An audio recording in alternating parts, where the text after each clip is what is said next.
Hello दोस्तों, स्वागत है आप सभी का आपके अपने प्यारे यूट्यूब चैनल मिस्टर फिजिक्स में। जैसे कि मैंने कहा था कि मैं थोड़ा बिजी शेड्यूल हो गया था, इस वजह से मैं प्रॉपर नीट के क्वेश्चन नहीं लेके आ पाया। बहुत सारे बच्चों की क्वेरीज थी कि मैं सेमीकंडक्टर की सीरीज़ को लेके आऊँ। तो आज मैं टॉप 20 क्वेश्चन में डिस्कस करने वाला हूँ जो टॉपिक रिलेटेड होगा हमारी सेमीकंडक्टर से। तो चलिए बिना टाइम वेस्ट करते हुए स्टार्ट करते हैं हमारे सेमीकंडक्टर के टॉपिक्स। तो सबसे पहला क्वेश्चन आपकी स्क्रीन में ये रहा। The increase in the breadth of a depletion region, the increase in the breadth of a depletion region in PN junction diode is due to, diode is due to, इसके पीछे का reason बताना है आप लोगों को। पहला ऑप्शन है रिवर्स बायस्ड ओनली, दूसरा ऑप्शन है बोथ, दूसरा ऑप्शन कौन सा है? बोथ, रिवर्स बायस और फॉरवर्ड बायस, और तीसरा ऑप्शन है इंक्रीज इन फॉरवर्ड करंट, और थर्ड लास्ट ऑप्शन है हमारा forward bias only.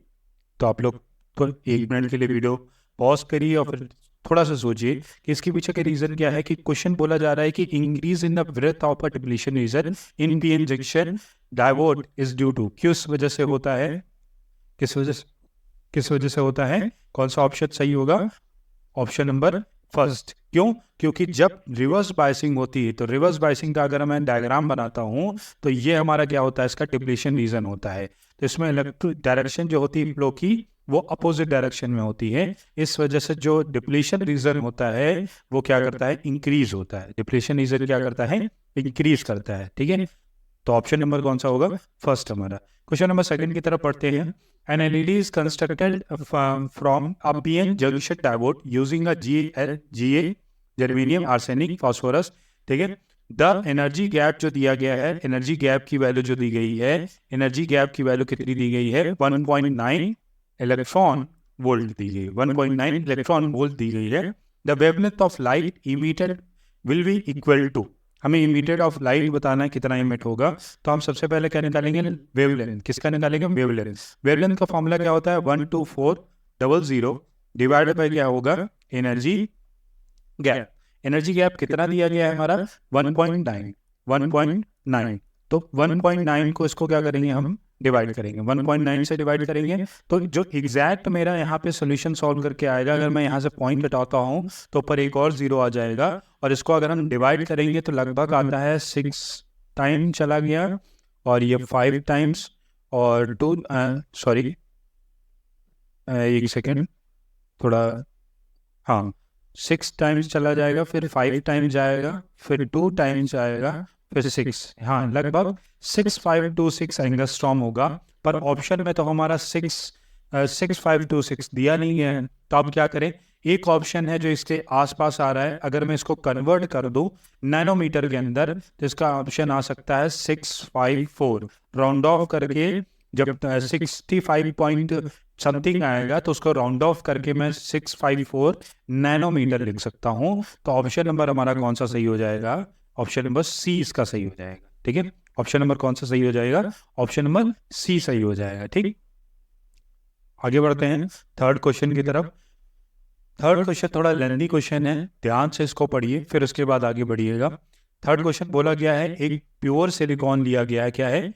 Pure silicon है जिसका टेम्परेचर कितना है? 500 केल्विन है। Has a equal number of electron, मतलब एनी जो इक्वल नंबर ऑफ इलेक्ट्रॉन है, एंड होल्स जो कितने दिए गए हैं? NH दिए गए हैं, जिनका कंसंट्रेशन कितना बताया गया है? कंसंट्रेशन कितना है? 1.5 इंटू 10⁻⁶ मीटर की पावर -3।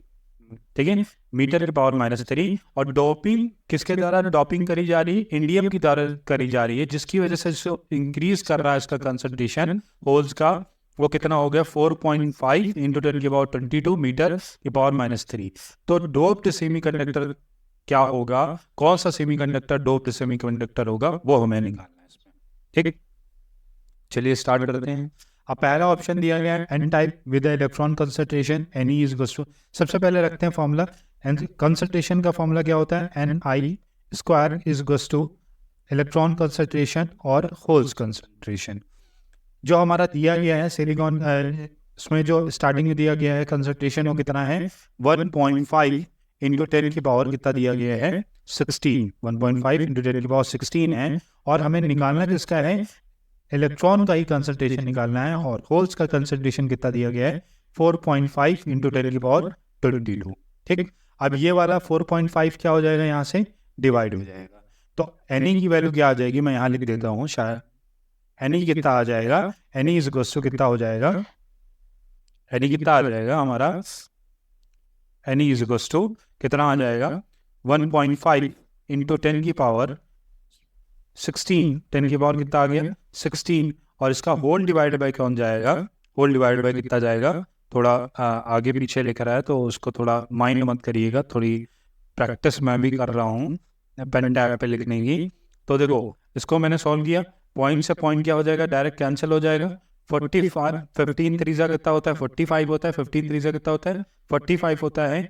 और यहाँ से जब हम सॉल्व करेंगे फिर यहाँ पे हमारा आएगा ऊपर 1/3 आ गया, 1 बाई कितना आ गया 1/3, और ये किसके बराबर हो जाएगा 10 की पावर इंटू 10 की पावर 16, और देखो 22 है ऊपर जाएगा तो -22 हो जाएगा, 10 की पावर -22, ठीक। इसको डिवाइड करेंगे और इसको सॉल्व करेंगे तो इसका 1/3 मतलब होता है 0.33 समथिंग, 0.33 समथिंग। पर यहाँ से अगर हम थोड़ा बहुत माइंड का यूज करते हैं तो हमारा जो इलेक्ट्रॉन का कंसंट्रेशन आएगा वो कितना आएगा, इलेक्ट्रॉन कंसंट्रेशन लगभग 5 इंटू 10 की पावर कितना आएगा 9 आएगा, 5 इंटू 10 की पावर 0.5 इंटू 10 की पावर 10 आएगा, पर मैंने उसको रीअरेंज करके लिख दिया है 5 इंटू 10 की पावर 9। तो ये इलेक्ट्रॉन का कंसंट्रेशन। अच्छा, स्टार्टिंग में कितना कंसंट्रेशन दिया था उसका, एनआई का कंसंट्रेशन हमारा एनएच का कंसंट्रेशन कितना दिया गया था 4.5, और पर जो हमने सॉल्व किया वो कितना आया है 5 आया है। तो हमारा इससे पता चलता है कि होल्स का जो कंसंट्रेशन है वो क्या है, ज़्यादा है इन कंपैरिजन टू इलेक्ट्रॉन के कंसंट्रेशन से, इलेक्ट्रॉन के कंसंट्रेशन से क्या है ज़्यादा है। तो मतलब कहने का ऑप्शन कौन सा हमारा सही हो जाएगा, हमारा ऑप्शन कौन सा सही हो जाएगा, डी ऑप्शन सही हो जाएगा। P type having electron concentration कितना हो जाएगा 5 इंटू 10 की पावर 9, 5 इंटू 10 की पावर 9 मीटर की पावर -3। तो पी टाइप होगा, पी टाइप में होल्स का कंसंट्रेशन ज़्यादा होता है in comparison two electron concentration, इसी वजह से मैंने P type injection diode semiconductor मैंने चूज़ किया है। तो ये बात याद रखिएगा, ठीक। आगे बढ़ते हैं। अगर आपको टाइम नहीं मिल पा रहा है नोट करने का, देखिए थोड़ा बहुत मिसमैच होगा क्योंकि मेरा फर्स्ट टाइम है, मैं पेन टाइप यूज़ कर रहा हूँ। वैसे तो मैं जनरली ऑफलाइन में बोर्ड वगैरह पे ही मज़ा आती है, पर टाइम ना होने की वजह से थोड़ा देखते होंगे मैं घर पे बैठ के ही रिकॉर्ड कर रहा हूँ, ठीक है। In the figure a diode D, diode कौन सा है डी, कनेक्ट किया गया है एक्सटर्नल रेजिस्टेंस किसके द्वारा, आर के द्वारा। एक्सटर्नल रेजिस्टेंस कितना है आर, ठीक। एंड ईएमएफ कितना दिया गया है 3.5, ईएमएफ कितना दिया गया है 3.5। If the barrier potential developed across the diode 0.5 है। अब बैरियर पोटेंशियल जो डेवलप हो रहा है वो कितना हो रहा है 0.5 डेवलप हो रहा है। तो इलेक्ट्रॉन हमें बताना है कि इलेक्ट्रॉन कितना, हमें द करंट हमें बेसिकली बताना है current in the circuit will be, current बताना है सर्किट के अंदर। तो देखो सबसे बेसिक फॉर्मूला करंट इलेक्ट्रिसिटी के अंदर पड़ा होगा, आई का फॉर्मूला क्या होता है, आई इज इक्वल टू क्या होता है, I is equal to V by R, I is equal to V by R. अच्छा, यहाँ पे देखना पोटेंशियल दो दिए गए हैं, इसी वजह से यहाँ पे पोटेंशियल डिफरेंस दिया जाएगा।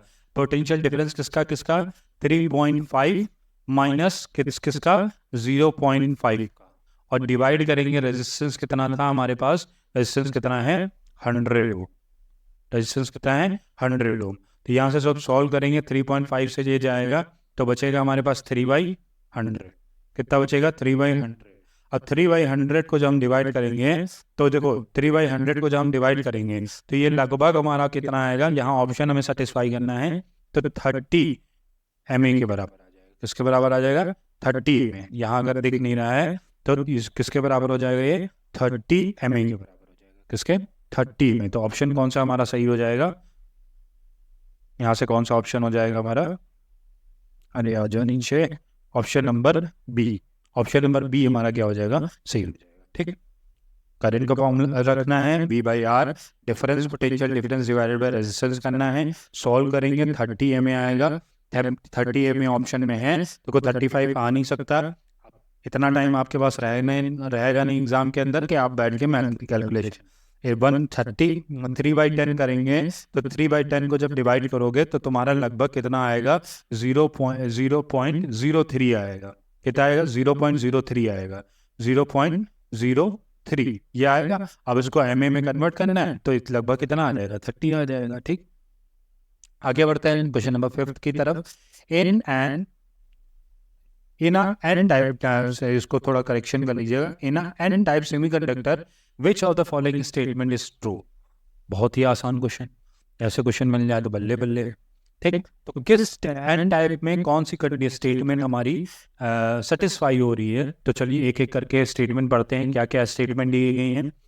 पहली स्टेटमेंट है electron are minority carriers and pentavalent atom are dopant. Pentavalent atom क्या होंगे, हमारे डोपेंट होंगे।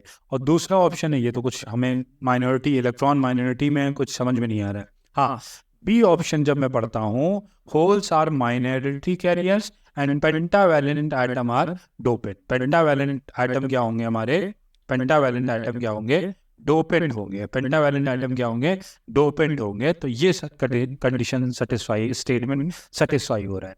इन that n type, in n type of semiconductor कौन सी कंडीशन है। अब देखो थर्ड भी पढ़ते हैं तो होल्स आर मेजॉरिटी, बिल्कुल भी नहीं हो सकता। एन टाइप में होल्स मेजॉरिटी माइनॉरिटी में रहते हैं, इलेक्ट्रॉन मेजॉरिटी में रहते हैं। अब डी वाले ऑप्शन में फंस गए, इलेक्ट्रॉन बोला गया मेजॉरिटी, यहाँ तक तो सही, पर एन टाइप में पेंटावैलेंट डोपेंट होता है, ट्राईवैलेंट नहीं होता। पी टाइप में ट्राईवैलेंट डोपेंट होता है, एन टाइप में पेंटावैलेंट डोपेंट होता है। तो ऑप्शन हमारा कौन सा सही हो जाएगा यहाँ पे, option number B. Option number कौन सा सही हो जाएगा, बी ऑप्शन सही होगा। ठीक है, नेक्स्ट क्वेश्चन की तरफ बढ़ते हैं। क्वेश्चन हमारा कौन सा है, 6th है।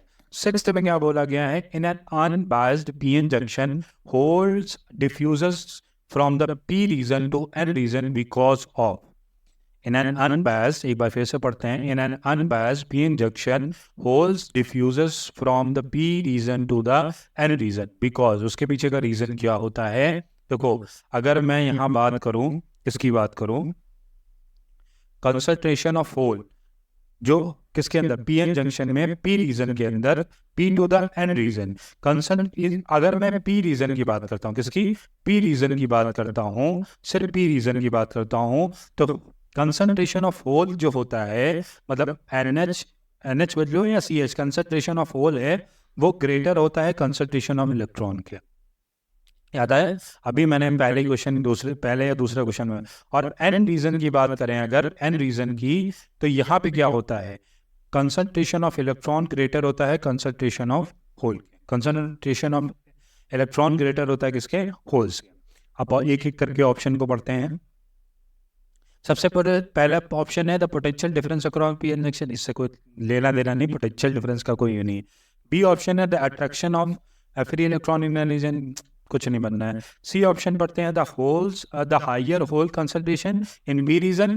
देखो पी रीजन में क्या है, मैंने अभी बताया, higher holes concentration in B region than that in N region. देन ऑब्वियसली सी बात है, एन रीजन में होल कंसंट्रेशन क्या होता है, कम होता है। तो ऑप्शन हमारा थर्ड क्या हो गया, सेटिस्फाई हो गया। फिर भी लास्ट ऑप्शन भी पढ़ लेते हैं, the higher concentration of electron in the n region than that in the p region। ठीक है, तो ये भी कुछ नहीं बनना, higher concentration of electron n region, the higher concentration of electron तो n region के अंदर होता है, higher concentration than that in the p region, than that in the p region। नहीं, कुछ बन नहीं रही बात, तो हमारा सी ऑप्शन इसका क्या हो जाएगा, सही हो जाएगा। एग्जाम पास आते जा रहे हैं, कंसंट्रेशन पूरा बना के चलिए, अपनी मेहनत पे पूरा भरोसा रखिए, और वही एक चीज़ जो है इस तरीके से इन 4 दिनों में रगड़ दो, जितना किसी ने ना रगड़ा हो, जितना 1 साल में ना रगड़ा हो तुमने, उतना पूरा अपना कंसंट्रेशन लगा के रगड़ दो।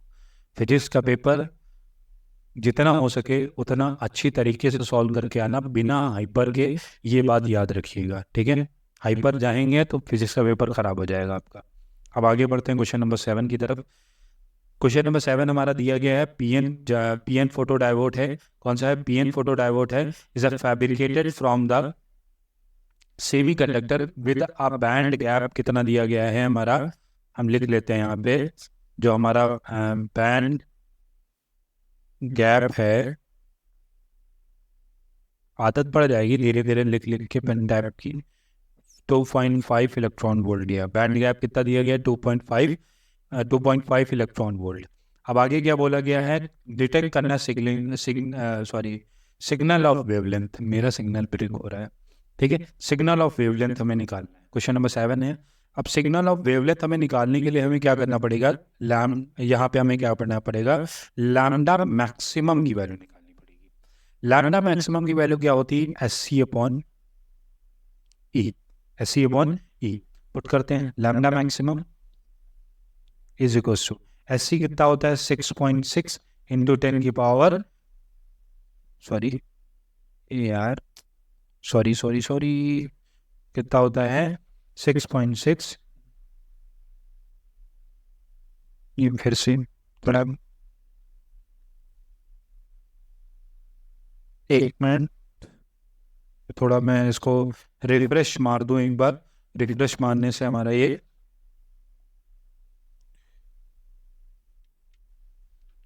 एक मिनट रुक जाइएगा।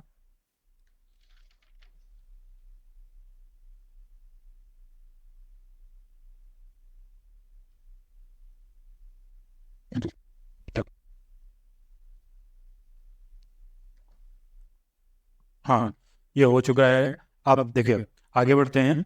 अब देखो थोड़ा शायद सही चलने लगे। देखो 6.63 इंटू 10 की पावर 34 इंटू हमारा आगे क्या है 3 इंटू 10 की पावर 8, सी की वैल्यू, स्पीड ऑफ लाइट की वैल्यू कितनी होती है 6.68। देखो क्वेश्चन क्या बोला गया था, क्वेश्चन नंबर 7 की तरफ पढ़ते हैं। A PN photo diode is fabricated from the semiconductor with a band दिया गया है, कौन सा बैंड गैप दिया गया है 2.5 electron volt. It can be detect a signal of, signal detect करने के लिए बैंड गैप तो हमारा 2.5 इलेक्ट्रॉन वोल्ट का दिया गया। बैंड गैप कितना दिया गया, 2.5 इलेक्ट्रॉन वोल्ट का दिया गया है। देखिए सिग्नल डिटेक्ट करने के लिए हमें करने जाना चाहिए wavelength, maximum wavelength find out करना पड़ेगा। मैक्सिमम वेवलेंथ का फॉर्मूला क्या होता है, SC/E। एच की वैल्यू क्या होती है 6.6 इंटू 10 की पावर -34। स्पीड ऑफ लाइट कितनी होती है 3 इंटू 10 की पावर 8। और एनर्जी कितनी दी गई है, बैंड गैप जो हमारा एनर्जी थी वो कितनी थी 2.5 इलेक्ट्रॉन वोल्ट है। अब इलेक्ट्रॉन वोल्ट को तो कन्वर्ट करना पड़ेगा, तो 2.5 ऐसे लिखेंगे और कन्वर्ट करने के लिए इलेक्ट्रॉन की चार्ज कितना होता है 1.6 इंटू 10 की पावर -90। अब इसको सॉल्व करेंगे पॉइंट से ये पॉइंट कैंसिल हो गया, ठीक है। एक पॉइंट ये हटेगा तो नंबर आ जाएगा इंटू 10, ठीक। अब इसको क्या कर लो, मल्टीप्लाई करके डिवाइड कर लो। किसी ने कैंसिल तो हो नहीं रहा है, ठीक। हाँ, इसको 8 से कट कर सकते हैं, इसको 33 से कट कर सकते हैं, ठीक। और तो कुछ कैंसिल नहीं होगा, तो इसको डिवाइड इसको मल्टीप्लाई करोगे, मल्टीप्लाई करके डिवाइड करोगे। मैं फास्ट करे दे रहा हूँ, इसको डिवाइड और मल्टीप्लाई करके 33 इंटू 3 99 डिवाइडेड बाई समथिंग, तो ये हमारा आ जाएगा लगभग 5000 एंगस्ट्रॉम। क्या आ जाएगा 5000 एंगस्ट्रॉम, पर 5000 तो ऑप्शन में ही नहीं है। तो हमें अभी क्वेश्चन में क्या बोला था, डिटेक्ट करना है सिग्नल ऑफ वेवलेंथ। अच्छा एक चीज याद रखिएगा, the wavelength detected by the photo diode जो होता है शुड बी लेस देन, हमेशा क्या रहती है, शुड बी लेस देन, हमेशा किस में रहना चाहिए, should be less than lambda maximum से हमेशा छोटा रहना चाहिए, लैम्डा मैक्सिमम से लेस होना चाहिए। क्या होना चाहिए, लेस होना चाहिए। ये कंडीशन सेटिस्फाई, तो 5,000 हमारा आया है, इससे 6,000 होगा नहीं, एंगस्ट्रॉम 4,000, हाँ कह सकते हैं 4,000 हो सकता है। नैनोमीटर का कोई सवाल ही नहीं उठता है, एंगस्ट्रॉम में आया था, तो ऑप्शन नंबर कौन सा सही हो जाएगा, सी ऑप्शन सही हो जाएगा, ठीक है। तो ये याद रखिएगा, तब wavelength detected by the photo diode हमेशा क्या होता है, less than the lambda maximum हमेशा होना चाहिए। तो 5000 आया था, तो उससे छोटा हमारा कौन सा हो जाएगा, बड़ा 6,000 हो नहीं सकता, तो उससे छोटा हमारा क्या हो जाएगा 4000 हो जाएगा, ठीक है। आगे बढ़ते हैं क्वेश्चन नंबर 8 की तरफ। सोडियम दिया गया है, सोडियम कभी लेना और उसको पानी में डाल देना, घर में नत करना, मारे जाओगी गिरा के, मम्मी अलग मारेंगे, घर वाले अलग मारेंगे, पता चलेगा घर से भगा दिए गए, फिर मेरा नाम ले लो कि सबने बताया था। अब sodium as a body center BCC structure दिया गया है, एक तो हमें ये नहीं समझ में आता है कि केमिस्ट्री क्यों बीच में ले आते हैं यार। Distance between two nearest atom जितना कितना दिया गया 3.7 एंगस्ट्रॉम है, तो लैटिस पैरामीटर बताना है। लैटिस पैरामीटर का फॉर्मूला क्या होता है? अच्छा, इसमें हमारा क्या होता है √3/2 इंटू ए, और हमें फाइंड आउट ही क्या करना है, लैटिस पैरामीटर मतलब ए, लैटिस पैरामीटर मतलब ए। अच्छा, यहाँ पे बोला गया था डिस्टेंस दिया गया है, डिस्टेंस का फॉर्मूला हमने लगाया √3/2 ए। अब देखो डिस्टेंस कितना दिया गया है, 3 पॉइंट, यहाँ लगाते हैं 3.7, ठीक, 3 पॉइंट कितना दिया गया है 7, 3.7 दिया गया है। अब देखो √3/2 है और इंटू क्या आ गया, ए आ गया। हमें फाइंड आउट क्या करना है, ए निकालना है। तो 3.7 को मल्टीप्लाई करेंगे सबसे पहले 2 से और डिवाइड करेंगे √3 से, और √3 की वैल्यू कितनी होती है 1.732। इसको सॉल्व करेंगे, लगभग हमारा आंसर कितना आएगा 4.3 तो आएगा नहीं, 4.3 आ सकता है, 3 नहीं आएगा, 8.6 डबल जाएगा नहीं। हाँ, तो इसको सॉल्व करने लगभग हमारा कितना आ सकता है इसका आंसर 4.3। देखो मैं कैलकुलेट करके इस वजह से नहीं बता रहा हूँ क्योंकि आपका लोगों का टाइम ज़्यादा जाएगा। आप लोग जितनी जल्दी हो सके फॉर्मूला याद रहे और क्वेश्चन कैसे करने हैं ये पता रहे तो आप लोगों के लिए ज़्यादा आसान हो जाता है। इसको मैं डिवाइड करने बैठ जाऊँगा तो पॉइंट से पॉइंट हटेगा, नीचे 3 थे ऊपर 1 था तो ऊपर 2 0 पहुँच जाएंगे। अब इसको 37 को 2 से मल्टीप्लाई करो, फिर 1732 से डिवाइड करो, तब तुम्हारा 4.3 एंगस्ट्रॉम के लगभग आसपास हमारा आंसर आ जाएगा। ठीक, आगे बढ़ते हैं। अब ये सब सारे प्रीवियस ईयर हैं, सारे प्रीवियस ईयर हैं, सब नीट के अंदर पूछे गए हैं। तो वही क्वेश्चन मैंने उठाए जो नीट के अंदर पूछे गए हैं आपके। अब आगे क्वेश्चन है हमारा PN photodiode is made up of a material with a band gap, जो कितना दिया गया है 2 इलेक्ट्रॉन वोल्ट है। तो minimum frequency of radiation can be absorbed by the material is nearly कितना होना चाहिए। क्वेश्चन नंबर 9 है। अब एनर्जी गैप का फॉर्मूला एक नया और है, क्या आता है HQ। हमें निकालना क्या है, यहाँ पे मिनिमम फ्रीक्वेंसी निकालना है, मतलब म्यू की वैल्यू निकालनी है। एनर्जी गैप कितना दिया गया है 2 इलेक्ट्रॉन वोल्ट, कितना दिया गया है 2 इलेक्ट्रॉन वोल्ट। अब इलेक्ट्रॉन वोल्ट को ऑब्वियसली सी बात है क्या करेंगे, कन्वर्ट करेंगे, ठीक। और H की वैल्यू 6.6 इंटू 10 की पावर -34 H की वैल्यू आ जाएगी, ठीक। और इंटू क्या है म्यू निकालना है, तो 6.6 को नीचे भेजेंगे, तो 6.6 को नीचे भेजने के बाद कहानी बदल जाएगी, जैसे आपकी उसकी कहानी बदल गई। नीट का एग्जाम अगर क्लियर नहीं होगा तो 6.6 इंटू 10 की पावर -34, और ये बराबर किसके हो जाएगा, म्यू के हो जाएगा। अब इसको भी हमें सब किसी तरीके से सॉल्व करना पड़ेगा। 6.6 ये चला गया, पॉइंट हट गया, 2 से ये जाएगा 33 टाइम्स, हाँ 33 टाइम 3 से जाएगा नहीं। अब 16 को 3 से डिवाइड करेंगे, 16 को 3 से 33 को डिवाइड करेंगे, फिर सॉल्व करेंगे, लगभग कितना आना चाहिए, हाँ 5 इंटू 10 की पावर 14 हर्ट्ज, कुछ समथिंग पॉइंट में आंसर आएगा। पॉइंट में आंसर निकालने के बाद उसको जब सॉल्व करोगे तो तुम्हारा 5 इंटू 10 की पावर 14 हर्ट्ज आएगा। और ऑप्शन नंबर कौन सा सही हो जाएगा, बी ऑप्शन सही हो जाएगा। कौन सा ऑप्शन, बी ऑप्शन सही हो जाएगा। आगे बढ़े क्वेश्चन नंबर 10, आधा 50% कंप्लीट हो चुका है। अब क्वेश्चन नंबर 10 बोला गया है which one of the following bond produces a solid that reflect light in the visible region and whose electrical conductivity decreases with temperature as high melting point। क्या बोला गया है, as high melting point। देखो for metal की अगर बात करें तो अगर कंडक्टिविटी डिक्रीज करती है, मेटल की बात करें अगर कंडक्टिविटी डिक्रीज करती है, कंडक्टिविटी कब डिक्रीज करती है, करंट इलेक्ट्रिसिटी में बड़ा होगा। कंडक्टिविटी जो होती है, कंडक्टिविटी कब डिक्रीज करती है, पढ़ा है। अच्छा, रेजिस्टेंस वाला रिलेशन पढ़ा था करंट इलेक्ट्रिसिटी में, लास्ट में एकदम आया था relation between resistivity and temperature. तो उसमें मैंने बताया था कि जो जैसे ही टेम्परेचर इंक्रीज होगा, टेम्परेचर को अगर हम इंक्रीज करेंगे, टेम्परेचर को अगर हम इंक्रीज करेंगे तो कंडक्टिविटी ऑब्वियसली सी बात है क्या होगी, डिक्रीज होगी। कंडक्टिविटी क्या होगी, डिक्रीज होगी। ठीक है, तो ऑप्शन कौन सा होगा? मेल्टिंग बॉन्डिंग की वजह से। ठीक, मेल्टिंग पॉइंट की वजह से। मेल्टिंग पॉइंट मतलब क्या? टेम्परेचर इससे रिलेटेड है।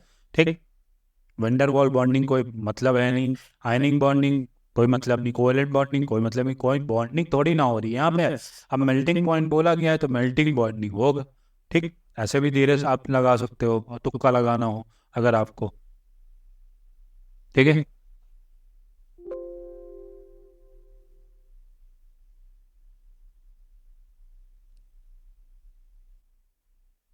अब आगे बढ़े। अगर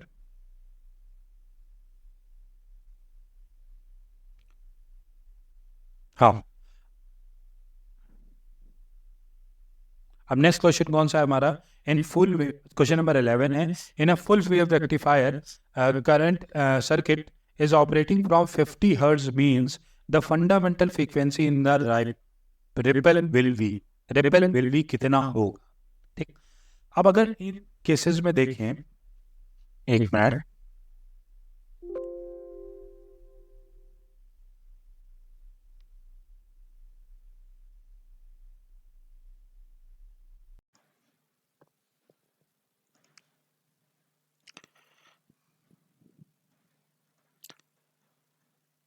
चलिए अब नेक्स्ट है हमारा क्वेश्चन कौन सा है? In a full wave rectifier the circuit is operating, in a full wave rectifier जो सर्किट है वो ऑपरेटिंग हो रहा है, circuit operating from the 50 hertz means the fundamental frequency in the ripple will be कितना होगा? अब क्वेश्चन नंबर 11 को अगर हम ध्यान से देखें, क्वेश्चन नंबर 11 को ध्यान से देखें, जैसे तुम ध्यान से उसको देखते हो वैसे क्वेश्चन नंबर 11 को ध्यान से देखो। ठीक, क्वेश्चन नंबर 11 कहना क्या चाहता है कि फुल वेव रेक्टिफायर है, सबसे पहली चीज है फुल वेव रेक्टिफायर। अगर हम फुल वेव रेक्टिफायर की बात करें तो फुल वेव रेक्टिफायर में अभी इसमें एक मैं फॉर्मूला आपको लिखवाता हूं,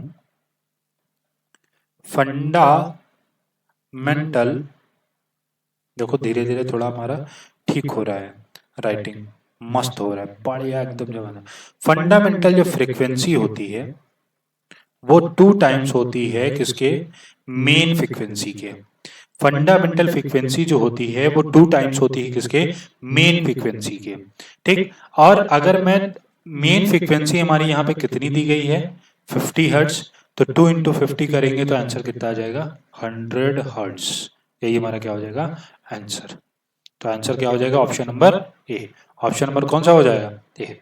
अब क्वेश्चन नंबर 12 है हमारा, barrier potential of a PN junction diode does not depend upon, किसके ऊपर डिपेंड नहीं करता है? Barrier potential of a PN junction diode does not depend upon, किसके ऊपर डिपेंड नहीं करता है? फटाफट बताओ, किस पे? डोपिंग डेंसिटी पे डिपेंड करता है? करता है। डोपिंग डिजाइन पे? पता नहीं। टेम्परेचर पे? करता है। फॉरवर्ड बाइसिंग पे? करता है। फॉरवर्ड बाइसिंग पे करता है तो कौन नहीं करता है? किस पे? डायोड डिजाइन पे नहीं डिपेंड करता है। बैरियर पोटेंशियल डायोड डिजाइन पे थोड़ी ना डिपेंड करेगा। बैरियर पोटेंशियल अब चाहे डायोड इतना बड़ा ले लो, अब चाहे डायोड इतना बड़ा ले लो, इसके पोटेंशियल जो होगा वो इतने, इसमें डिपेंड करेगा नंबर ऑफ इलेक्ट्रॉन और कंसंट्रेशन ऑफ इलेक्ट्रॉन और कंसंट्रेशन ऑफ होल पे। ठीक है, तो डोपिंग डेंसिटी पे डिपेंड करेगा, टेम्परेचर बढ़ाएंगे तो घटाएंगे तो डिपेंड करेगा, फॉरवर्ड बायस की वजह से डिपेंड करेगा, पर डायोड डिजाइन पे डिपेंड नहीं करेगा। तो ऑप्शन नंबर हमारा कौन सा सही हो जाएगा? Option number B. आगे बढ़ते हैं, क्वेश्चन नंबर 13 है, reverse bias apply to a PN sorry reverse bias apply to a junction diode. बहुत ही आसान क्वेश्चन, किस पे होगा? बताओ बताओ बताओ बताओ जल्दी फटाफट।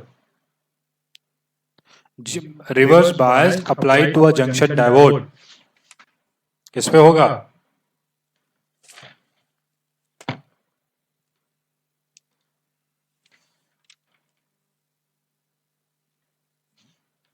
बताओ।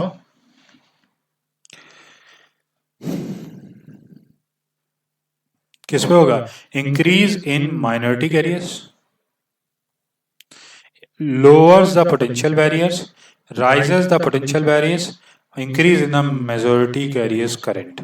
सबसे पहली चीज है रिवर्स बायस है, सबसे पहली कंडीशन सेटिस्फाई कर दी कि उसका पोटेंशियल बैरियर क्या करेगा? इंक्रीज करेगा। ये बात मैं अभी शुरू से तुम्हें बताता आ रहा हूं कि रिवर्स बायस में जो पोटेंशियल बैरियर होता है वो इंक्रीज करता है, और फॉरवर्ड बायसिंग के अंदर जो पोटेंशियल बैरियर होता है वो क्या करता है? डिक्रीज करता है, राइज करता है, इसमें राइज करता है, उसमें डिक्रीज होता है। ठीक, आगे बढ़े। क्वेश्चन नंबर 14 है, in PN junction the potential of a P and N slide become higher. देखो पीएन जंक्शन के लिए बतानी है हमें क्या कंडीशन होगी, पीएन जंक्शन के लिए हमें कंडीशन बतानी क्या जंक्शन है। The potential of a P and N side become higher alternately, कुछ हमें एरर लग रहा है इसमें। The P side of a higher electrical potential than N side, the n side at a higher electric potential than the p side, and the both p and n are the same potential। बताओ क्या होगा। p side क्या होती है, p side पे p side at a higher electrical potential होता है किसके कंपैरिजन में, e के n के कंपैरिजन में। ठीक है, तो ऑप्शन नंबर कौन सा सेटिस्फाई कर गया हमारा, ऑप्शन नंबर बी सेटिस्फाई कर दिया। क्वेश्चन नंबर 15 है, intrinsic insulator at a semiconductor becomes N.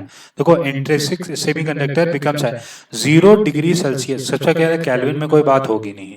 ठीक, 0 डिग्री सेल्सियस पे ही एक कंडीशन ऐसी होती है कि हमारा जो इंट्रिंसिक सेमीकंडक्टर होता है, इंट्रिंसिक सेमीकंडक्टर वो एक तरीके से क्या बिहेव करने लगता है, इंसुलेटर की तरह बिहेव करने लगता है। क्यों बिहेव करने लगता है, क्योंकि मोशन ऑफ फ्री इलेक्ट्रॉन जो होते हैं, मोशन ऑफ फ्री इलेक्ट्रॉन जो होते हैं, मोशन ऑफ फ्री इलेक्ट्रॉन क्या कर जाते हैं, स्टॉप हो जाते हैं। क्या हो जाते हैं, स्टॉप हो जाते हैं, जिसकी वजह से ये इंट्रिंसिक सेमीकंडक्टर हमारा किसकी तरह बिहेव करने लगता है, इंसुलेटर की तरफ। तो ऑप्शन नंबर कौन सा सेटिस्फाई कर जाएगा, ऑप्शन नंबर ए। आगे बढ़ते हैं, an alternating current can be converted to direct current, कौन होता है, बहुत ही आसान, रेक्टिफायर। इसमें तो कुछ बताने की जरूरत ही नहीं, नीट की तैयारी कर रहे हो। In forward bias the breadth of a potential barrier in PN junction क्या करती है, फॉरवर्ड बायसिंग में इंक्रीज इंक्रीज करती है ना, क्या करती, डिक्रीज करती, क्या करती है, डिक्रीज करती है। किसमें, अब depletion react consist of, depletion region में क्या क्या रहते हैं, इलेक्ट्रॉन रहते हैं कि प्रोटॉन रहते हैं कि मोबाइल आयंस रहते हैं ना, इमोबाइल आयंस होते हैं, जो इधर उधर भागने की पूरी कोशिश करते हैं, इमोबाइल आयंस होते हैं। ठीक है, भागने की कोशिश नहीं करते हैं। ठीक, in junction diode the holes are due to, holes किसकी वजह से होते हैं, किसकी वजह से, मिसिंग इलेक्ट्रॉन की वजह से। होल्स किसकी वजह से होते हैं, कुछ इलेक्ट्रॉन अपनी जो इलेक्ट्रॉन होते हैं वो निकल जाते हैं तो क्या क्रिएट कर देते हैं, होल। जैसे आपकी जिंदगी से कोई निकल जाता है तो क्या कर देता है, होल क्रिएट कर देता है। वैसे ही इलेक्ट्रॉन जब निकलते हैं तो मिसिंग इलेक्ट्रॉन की वजह से उस किसमें क्या क्रिएट हो जाते हैं, होल्स क्रिएट हो जाते हैं और इधर इलेक्ट्रॉन आ जाते हैं। ठीक, आगे बढ़े। लास्ट क्वेश्चन आज का है, Zener diode is use for, किसके लिए जेनर डायोड यूज किया जाता है, रेक्टिफायर करने। किसके लिए, रेक्टिफायर के लिए जेनर डायोड को क्या यूज किया, क्या किया जाता है, यूज किया जाता है। तो ये हमारे कुछ इंपॉर्टेंट क्वेश्चन थे, सेमीकंडक्टर के इंपॉर्टेंट क्वेश्चन थे। उम्मीद करता हूँ वीडियो पसंद आया होगा, पसंद आया तो लाइक करिएगा, चैनल को सब्सक्राइब करके जाइएगा। वो जो सब्सक्राइब वाला बटन है उस पर चाहे पेन फेंक के मार दो, चाहे कॉपी फेंक के मार दो, जो फेंक के मारना मार दो, पर सब्सक्राइब कर देना और वीडियो को लाइक कर देना और ज़्यादा से ज़्यादा लोगों तक शेयर कर देना 5 तारीख के पहले पहले, ताकि पता चले तुम 6 तारीख को शेयर कर रहे हो, फिर तुमको वो 2-4 बुरी बुरी बातें भी सुना दे। ठीक है, और अच्छे से प्रिपरेशन करते रहिए, अपनी जी जान लगा दीजिए पेपर में। मिलते हैं नेक्स्ट क्लास के अंदर।